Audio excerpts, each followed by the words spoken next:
Everyone! Today I am going to be fucking around for a while playing really old games for old people.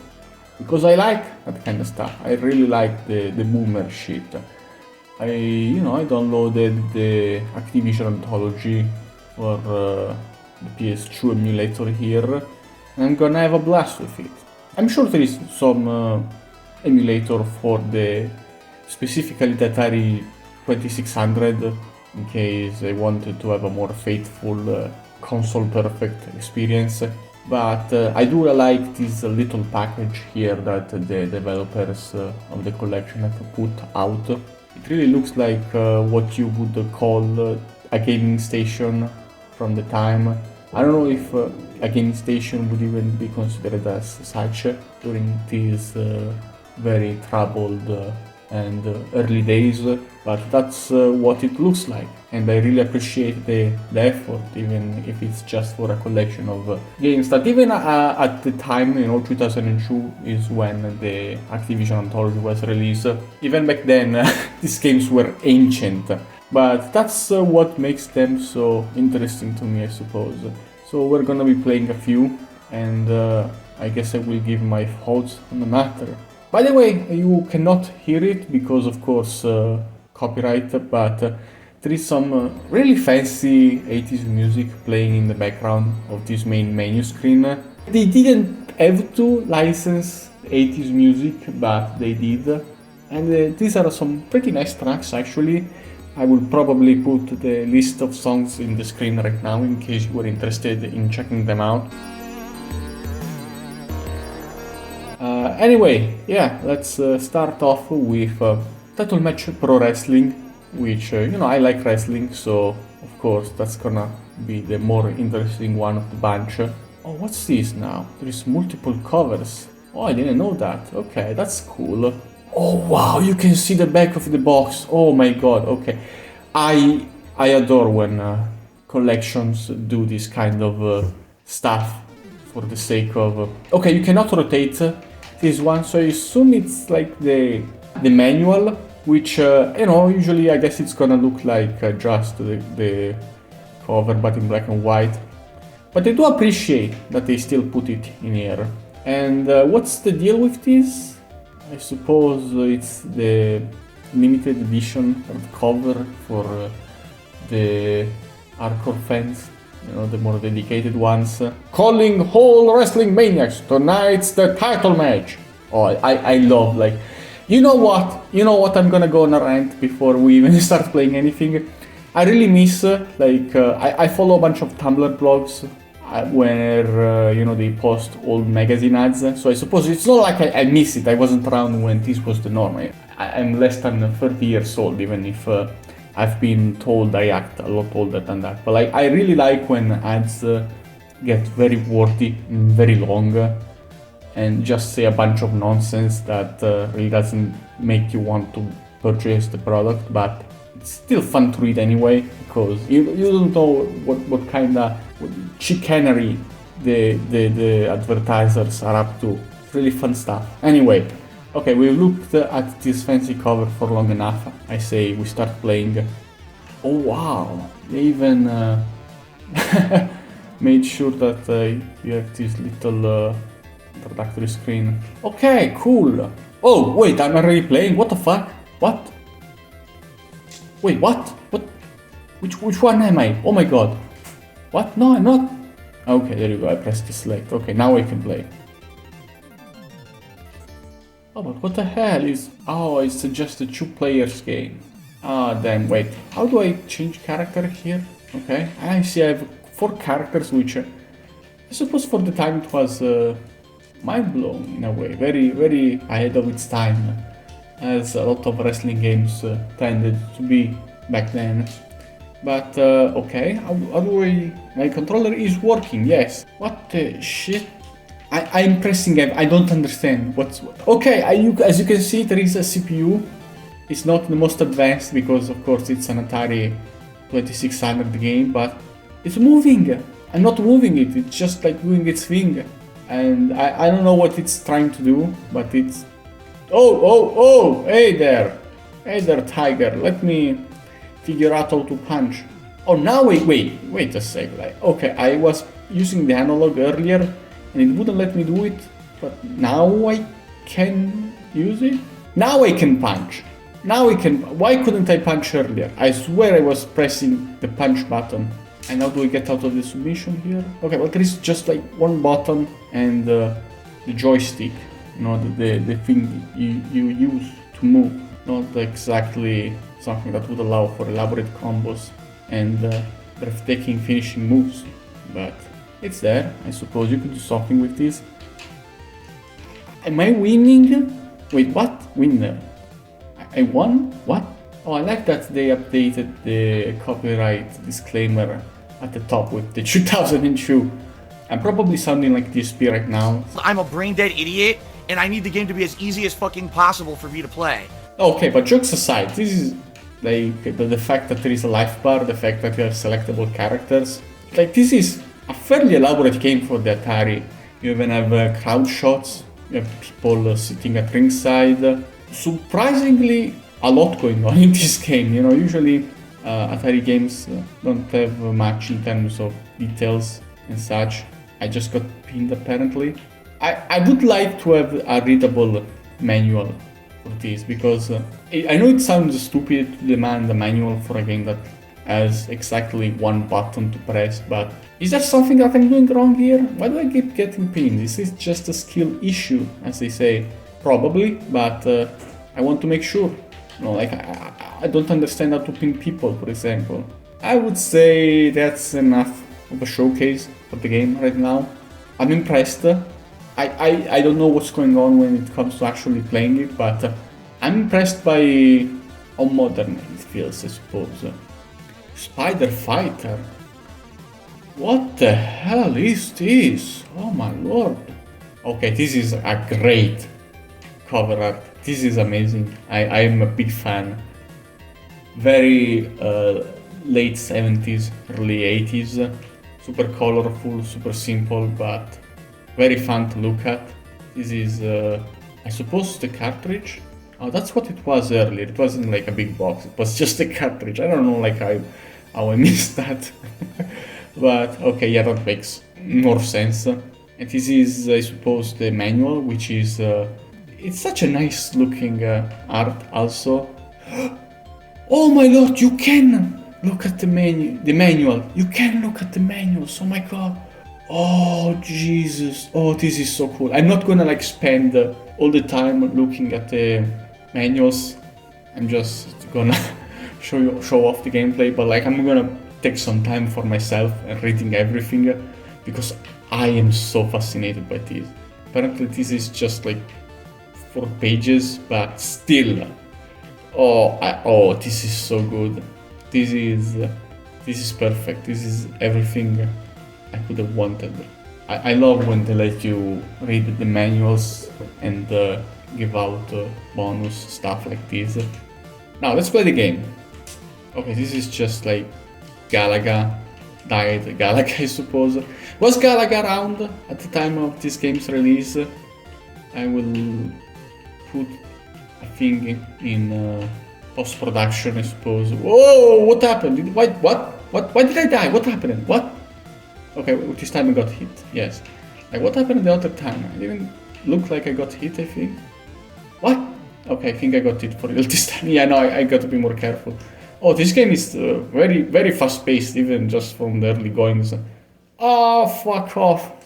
Sorry, I don't understand what the 3 things here are supposed to be, the orange ones. I think you can... No, like I was gonna say, if you press a certain button, maybe you can get like this super hit that does a lot of damage, but like there is only one button. How do I trigger this? Maybe I should have read the instruction manual instead of just glazing it. Well, I'm gaining lives, so that's a good thing.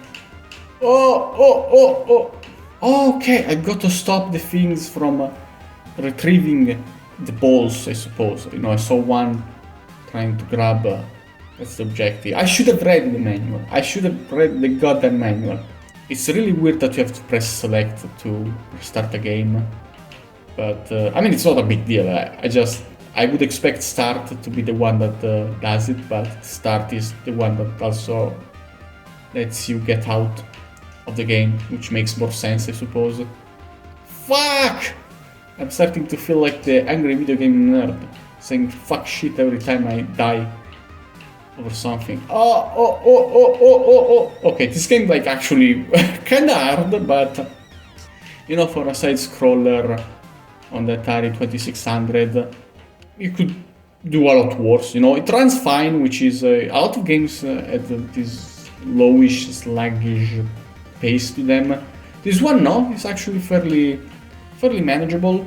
Got a lot of stuff going on. I do like that it's difficult, but the gameplay loop is so simple that like it's not a big problem, and you can just get good fairly quickly. The patterns of the enemies, the variety of the enemies, it's again like a game that seems to be fairly advanced for the kind of hardware it's running on. What happened? Wait, what? Why did it change? Am I on a new level here? I mean, I'm gonna suppose so because I'm not dying too much. You know, my score is going up, but hey, yes, that's the game. As soon as I was gonna say as soon as I die, I'm gonna quit, but I still have one life left, and now I don't have any more. Yeah, that's it for the game. I'm gonna try something else now. Oh, Pitfall. Okay, cool. Pitfall. Yes, that's a classic game. Like, unironically, Pitfall used to be a big deal back in the day. The father of platforming as a genre as we know it and love it today. You gotta respect Pitfall. I'm pretty sure it's gonna be like a fairly playable game. The jump isn't, of course, Super Mario kinda not invented, but like it perfected the jump maneuverability. Sorry, that word is very difficult to say as a non-English speaker. But you know, it's a bit janky the jump, but it's also fairly predictable in the sense that, you know, if you run and jump, you understand what's going on. You're not gonna get fucked over, I'm gonna assume. For example, here, you know, I can jump over this thing very easily. I lose point if I walk past it. Ooh, oh, okay, good, okay, I was expecting much worse. Oh, okay, see? Oh, it's not difficult. Oh, I was, you know, expecting to get fucked over here, but no, actually. Okay, wait. How do I get out of here? Jump, okay, cool. Yeah, no, the jumping is, of course it's not accurate, but fuck. See, checkpoints. There is a checkpoint system for this game. I don't know, like, maybe it's just my fuck. I was saying, maybe it's just my expectations being lower than they should be, but like, oh, goddamn, I'm kind of getting impressed by this game so far. Again, maybe there is even earlier historical precedents of stuff like this. Okay, this one was on me. Okay, this one is kind of difficult. And I have to time it really well. Oh, okay, now this is, okay, in the more precise moment-to-moment gameplay, you have to, okay, I think you have to time it like just before the crocodile closes its mouth, maybe. Gotta play game of predictions, which is, again, no, I didn't expect something like this. Oh shit, not exactly the most impressive display of gaming that you might see, but at least I want to get out of that one screen there. Now wait, what? Why could I get out of the vine from the left but not from the right? What's going? Okay. Oh, okay, now you have to press down. Sorry. Okay, that makes a lot more sense. I don't know, like, I mean, I suppose I'm just used from modern video games, just letting you press the button when you get out of the vine instead of, you know, just going down, which probably seemed more intuitive at the time. Come on, I wanna see what's on the other side of the screen. I wanna see if I can get to the scorpion down there. I'm really curious about the scorpion. Oh, okay. No! Shit, poop of fuck. Come on. I could probably use the save states now that I think about it, but like, I wanna do things the right way, you know? I'm a gamer. I don't cheat. Okay, this is difficult. What the hell? Am I just like a scrub? This is a lot more difficult than it looks, I swear to God. You know what? Okay, fuck. I'm just gonna move on to something else. I don't want this gameplay video to get stale or boring. Pitfall 2. Is this one that was also for NES? That was terrible? Or maybe that was Super Pitfall? I don't know. There was like an AVGN episode about it, which was really fun. Private Eye. This one has an interesting font. I wanna see what it's about. Sacre bleu! Oh no, I don't want to play as a French. Let's pick instead Space Shuttle. Okay. Ooh, would you look at that? Very fancy. I like, I mean, this is probably just a trace of a photograph, but I like that this very elaborate art for older games that, you know, you had to work a lot with your imagination. They had to suffice with very complex artwork. I like that. It's really nice and fancy. Let's see what the game is like. Am I playing? I'm seeing stuff moving on the screen. I should have probably read the instruction manual for this one. I'm seeing there is a map down there and there is a number going down. Oh, I have a joystick and a button. There isn't much that you're supposed to do here. What? Is this the demo? Pressing select, but it's not like letting me reset anything. I am so confused. I probably should have read the instruction manual. Okay, yeah, let's move on to something else. I'm sorry. I'm sure there is something to this game that I could appreciate if I took time to read about it, but for the sake of putting this gameplay video together, I'm just gonna get moving and just play anything that looks, I suppose, interesting. Kabobber. Oh, that's an interesting name. Created and designed by Rex Bradford for enjoyment on your Atari computer system. I love everything about that caption. It looks colorful, looks interesting. I just hope it isn't like a puzzle game with super wacky rules that I suppose. Oh, okay, I suppose this is just a game about like avoiding the green goblins here.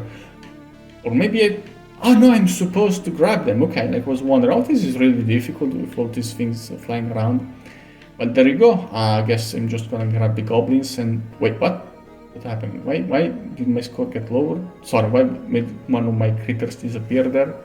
Well, I'm winning, I suppose. I see there is like a bar on the bottom that represents my progress. So I have to keep moving forward until there is like the big boss battle. I don't think I'm supposed to have the one in the middle get hit. What? What happened? Wait, why did I get like a game over here? What?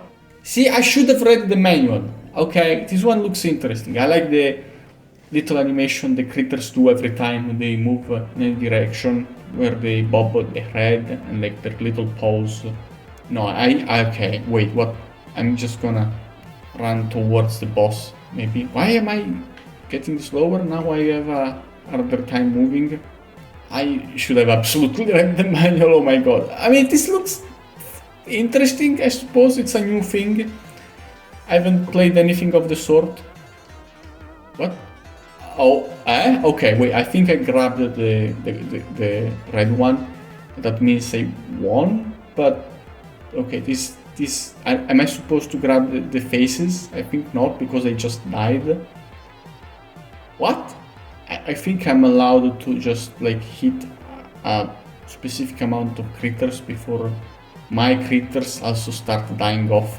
But then again, I don't understand like the specific, because sometimes I will grab a critter once my critters bar is full, you know, like at the bottom.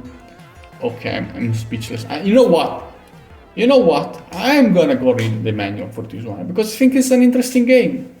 Alright, let's see what this is about. The object of Kabobber is to catch Princess Bovski before she reaches the magical rainbow energy of Kabobberland. Why are we doing this? Why are we stopping this princess from doing her girl bossing? Doesn't seem like there is anything wrong with Oh well, there is a lore, sorry, I didn't notice the lore here. The cantankerous kabobbers are hopping mad and can open and pop your army of boofskis in no time at all. You'll find strength in numbers while bobbing and weaving through the kabobber grid. Promote your baby boofskis for extra help in the goofski busting. Wait, why are we stopping Princess Boofski before she devours the rainbow energy? Like, we are the Boofskis, right? It's our army of Boofskis. The Kabobbers are the enemies. What? Okay, there are several different enemies in Kabobber. Boofskis, Green Boofski. Okay, wait. Okay, all of these are Boofskis. Like, what? Why did they call them that? Oh, okay, whatever. Cholo. Okay, there is a Cholo in Boofski. In Kabobber, sorry. There is boots and there is eggs. Okay, there is actually more to this game than I was expecting. Which, again, I can respect, okay? I can respect that these Atari games on super ancient hardware are trying to do something new, something unique, I suppose, instead of just like having squares bump against each other. That is cool. That is genuinely cool. A fishing game. Oh, now we're talking. Wait, let me look at the cover first. Oh, this is so good. I like this a lot. Fishing derby. This is competitive. Alright, I'm gonna zoom in the little guy on the... Okay. Oh my god, look at that animation. Oh wow, that's... Okay, I guess I'm gonna try and catch the fishy here. Okay. No! Fuck! The shark is gonna eat all of my fishy. I got to do something about the shark eating all of my fishy. This isn't okay. Well, okay, I grabbed 1, 2 points. I guess the guy is 28 points, but like, what the fuck? Okay, I was gonna say the shark is like ignoring him, but you know, he's mostly on my side of the field, right? Am I copying and sieving right now? Like, okay, now he's suddenly running towards the other side. Now he's going a lot faster. The deeper the fish is, the higher your score will be. I like the animation of the fish can. I don't know, like I forgot what the term is in English, but like the stick. And I would have also liked if maybe the actual stick would have moved more vertically instead of just being an horizontal line. But this is a decent looking game, I suppose. I would have liked if the characters themselves had more color, maybe more animations, but like when it comes to the fishes, the shark, and the animation of the fishing itself, this is nice. This is nice looking. I like that the water also moves. Yeah, this is... I like this. I like this one. Very simple, but I imagine like playing this in multiplayer would be a lot of fun. I can respect that. And now I got a game over because the other guy got 99 points, which is unfortunate on my side. This was a good time, even if most of the games I could barely understand what was going on. It's just fascinating to look back at older stuff, even if, of course, there's a lot of reasons for why you would instead prefer to check out maybe the more, on quotes, modern stuff like the NES, the SNES, the Mega Drive, over the Atari 2600 shit, because it's so outdated that there may not be a lot of value for the majority of people in terms of just enjoying it as a game instead of as a historical relic. And I understand that, but I do get some enjoyment out of playing these games. Maybe not in the same way that I would playing like a normal game, but it's fun. It makes you not give for granted all the stuff that modern games have. And I am the quintessential old thing good, new thing bad kind of guy. But you know, sometimes you gotta learn to appreciate what you have in the present, I suppose. But yeah, that's it for the video. Thanks for watching, and I hope you had a good time. See you next time for hopefully something else.